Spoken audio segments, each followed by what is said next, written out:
پیر صاحب آپ کیا کہنا چاہیں گے؟ پیر محمد حسینی رسول صاحب، آپ بھی ماہر قانون ہیں، آپ کا بھی ایک ڈیفینیٹلی ایک جرنی ہے.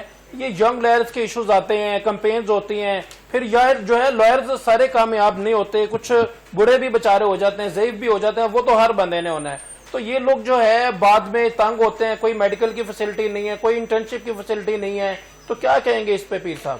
بسم اللہ الرحمن الرحیم. بہت شکریہ عمر صاحب، مائی پلیئر مدعو کیا مائی پلیئر. اور جو آپ نے جس طرح بات کی کہ لائرز آتے ہیں، ووٹ مانگتے ہیں، اور پھر ظاہری بات ہے کہ وہ فیسلٹیز نہیں دے سکتے، جو وعدے کیے ہوتے ہیں وہ نہیں پورے کیے جاتے. اور اس میں باقی جو وکلا نوجوان ہیں، جو ہمارے دوست بھائی ہیں اور بہنیں ہیں، جیسے میڈم نے بھی بتایا کہ دیکھیں 16 سیٹوں میں سے ایک خاتون جو ہیں وہ الیکٹ ہوئی. یہ بھی ایک میں کہتا ہوں کہ بڑی بات ہے.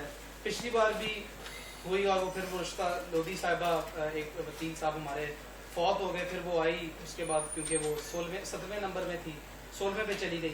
اس کے بعد جو ہے وہ بھی کوئی اتنا کوئی اچھا ریفارم نہیں کریٹ کر سکی، اتنی کوئی میجر چینج نہیں لا سکی جو ایک امپیکٹ کریٹ کر سکے. اس کے بعد سواد رضوی صاحبہ سیکرٹری آئی، اور رابعہ باجوہ ہیں وہ بھی نائب صدر رہی، لیکن وہ امپیکٹ کریٹ کیا ہی نہیں جا رہا، وہ امپیکٹ کریٹ ہونے ہی نہیں دیا جا رہا. اور اب وکیلوں کی بات کی جائے تو وکیل کو آپ دیکھیں گے، آپ ایسا نظام بن گیا ہے کہ جب جاتے ہیں تو عدالت کے اندر آپ داخل ہوتے ہیں تو نوجوانوں کو جن کے ہاتھ میں کتابیں ہونی چاہیے، ان کے ہاتھ میں جو ہے وہ پلے کارڈ سما دیے جاتے ہیں، ان کو جو ہے وہ کھانے پینے کے پروگرام پہ لگا دیا جاتا ہے. تو میں سمجھتا ہوں کہ یہ ہمارے استاد تو بہت اچھے ہیں، انہوں نے ہمیں یہی سکھایا کہ ہاتھ میں کتابیں ہونی چاہیے، ہاتھ میں جو ہے قلم ہونا چاہیے، نہ ہی کہ آپ کی زبان پہ کوئی غلط الفاظ ہو اور آپ کے ہاتھ میں کوئی آپ کسی کے لیے وہ ٹاؤٹی کر رہے ہوں. یہ ہمیں ہمارے استادوں نے نہیں سکھایا. تو بلکہ خسر صاحب اسٹوڈیو میں بھی موجود ہیں، میں ان کے جو ہیں والد صاحب کا بھی شاگرد ہوں، ان کا بھی شاگرد ہوں، تو ان سے ہم نے تو یہی سیکھا ہے. اور یہ چیزیں جو ہیں وہ بار کے لیے امپورٹنٹ ہیں. آج ایک آپ اس نہج پہ بار پہنچ گئی ہے کہ وکیلوں کے اندر ڈویژن ہے. میر صاحبہ نے وہاں سے بتایا ہے، لندن بیٹھی ہوئی ہیں، کہ وکیلوں کے اندر ایک ڈویژن ہے جو کہ بڑا کلیئر نظر آ رہا ہے. اور یہ ہمارا اپنا قصور ہے کہ کیونکہ کالے کوڈ کو ہم نے استعمال کیا الگ الگ پولیٹیکل پارٹیز کے لیے، ہم اس کی جو ہے وہ ایک بی پارٹی بن جاتے ہیں، اور اس کے بعد وہی پولیٹیکل پارٹیز استعمال کر کے ہمیں جو ہے وہ کالے کوڈ کو پھینک دیتی ہیں. تو قانون جو ریفارمز ہیں، جو قانون 1908 کے قانون یہاں پہ موجود ہیں، 1800 کا جو ہے وہ قانون موجود ہے، تو ان قانون کے اوپر کام کرنے کی ضرورت ہے. ان قانون کے اوپر ینگ وکلا کو انگیج کرنے کی ضرورت ہے، نہ ہی کہ ان کے ہاتھ میں پلے کارڈز پکڑا دیے جائیں، ان کو کتابیں دیں، ان کو قلم دیں تاکہ ریفارمز آ سکیں، تاکہ ملک کے اندر بہتری آ سکے. اب دیکھیں 27ویں ترمیم تو آج آ چکی ہے، آج اس کے اوپر تنقید بھی ہو رہی ہے، کہیں پہ اس کے حق میں اوپر آوازیں بھی لگ رہی ہیں. تو اس کا امپیکٹ جو ہے وہ ابھی اس کا جو ہے تعین نہیں ہو سکتا.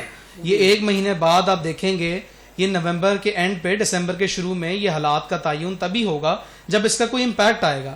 آج ججز جو ہیں وہ ڈیوائیڈڈ ہیں، آج جو وکلا ہیں وہ ڈیوائیڈڈ ہیں. کون ان کو ڈیوائیڈ کر رہا ہے؟ کون ان کو علیحدہ کر رہا ہے؟ آج دیکھیں، آج جو دھماکہ ہوا ہے وکیلوں کی بالکل ویسینٹی کے اندر ہوا ہے، اور یہ ہندوستان وہ کیسے باز آتا؟ ہندوستان اپنے آپ کو ایک سیکولر اسٹیٹ کہتا ہے، لیکن وہاں کا پرائم منسٹر ایک وہ پرائم منسٹر ہے جس نے 2000 مسلمانوں کو ذبح کیا، اور ذبح کر کے اس کو، وہ اس ٹائم چیف منسٹر گجرات تھا، اور اس کے بعد اس کو RSS کی جو تھیوری ہے، جو ہندوتا ہے، ہم سارے ہندوؤں کو بلیم نہیں کرتے ہیں، لیکن یہ جو مودی سرکار ہے، جو مودی خود ہے، اس نے مسلمانوں کو ذبح کیا ہے، لٹرلی ذبح کیا ہے. اور اس کے بعد یہ پرائم منسٹر آیا تو اس کی یہ جو سوچ ہے مسلمانوں کے خلاف، جو اس کا ایجنڈا ہے پاکستان کی نفرت کا، وہ نظر بھی آ رہا ہے. اور میں نے تو تب بھی کہا تھا کہ جب ایک یوز آف فورس ہے، یونائٹڈ نیشن کا جو چارٹر ہے 1945 کا آرٹیکل 2(4) جو ہے یوز آف فورس، وہ پروہیبٹ کرتی ہے، لیکن آپ اپنے سیلف ڈیفنس میں آرٹیکل 51 جو ہے آپ کا یونائٹڈ نیشنز 1945 کا جو چارٹر ہے، وہ یہ باور کرتا ہے، ہمیں اس ٹائم طاقت تھی کہ ہم ایک ایسا ان کے ساتھ جو ہے وہ جواب دیتے، اور جواب دیا بھی گیا. لیکن یہ جواب رکنا نہیں چاہیے تھا، کیونکہ یہ جو مودی ہے اس نے کبھی باز نہیں آنا. اور عوام، آپ نے قوم کو دیکھا، آپ نے لوگوں کو دیکھا کہ لوگ ہر چیز بھول کے، اپنے آئیڈیالوجیز کو چھوڑ کے، اپنی سوچ کو بدل کے آپ اپنی آرم فورسز کے ساتھ کھڑی ہوئی.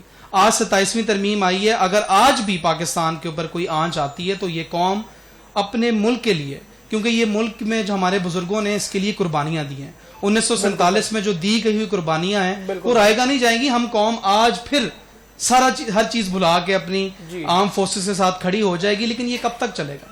کب تک یہ جو ہے وہ ہم بیرونی طاقتوں کو دیکھتے رہیں گے کہ یہ ہماری صلح کرائیں گے, ہمیں بٹھائیں گے, ہمیں خاموش کروائیں گے؟